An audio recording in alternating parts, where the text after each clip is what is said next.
પણ મારે ઘી અને દૂધ બંધ. મેં વાત મસ્તીમાં લીધી. મને એમ કે ગુરુજી થોડા ઘી અને દૂધ બંધ કરી દેવાના છે, એટલે મેં હજી શાંતિ ચાલુ પણ ના કરી. 1 મહિનો નીકળી ગયો અને ગુરુજી ઘી અને દૂધ બંધ કરી દીધા. એ વાતને પણ 15-20 દિવસ નીકળી ગયા અને પૂજ્ય ગુરુમાં એક દિવસ માંડલીમાં આવ્યા. પૂજ્ય ગુરુમાએ જોયું કે હંસકીર્તિ ગુરુજી આ વાપરતા નથી, એટલે પૂછ્યું કે હંસકીર્તિ આ કેમ નથી વાપરતો?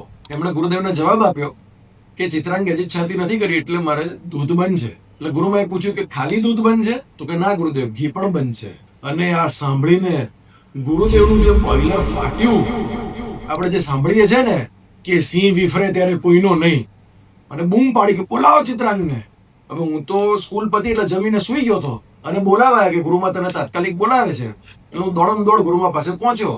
આપણે સૌ જાણીએ છીએ કે પાછળના ઉપાસનામાં ગુરુમાં રહેતા અને ઉપર ગુરુદેવ બેઠા હતા. હું પહોંચ્યો અને હજી તો દરવાજો ખોલી અંદર પહેલો પગ મૂક્યો અને ગુરુદેવ જે બૂમ પાડી, ત્યાં ઉભો રે! હું એટલો સ્તબ્ધ થઈ ગયો.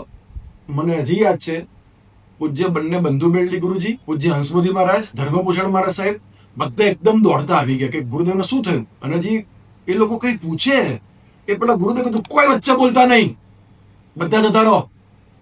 અને હું તો એટલો ડઘાઈ ગયો કે શું થયું. અને જે એમણે મને કીધું કે તારા જેવા નાલાયક છોકરાઓ જોઈએ નહીં, બેગ પેક કરીને જા ઘરે.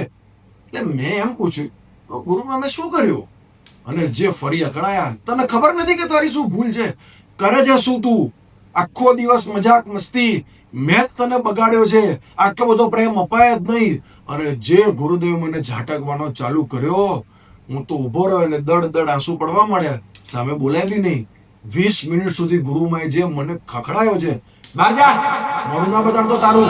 બનીને શાસન રાગ આલાપે યુગ પ્રધાન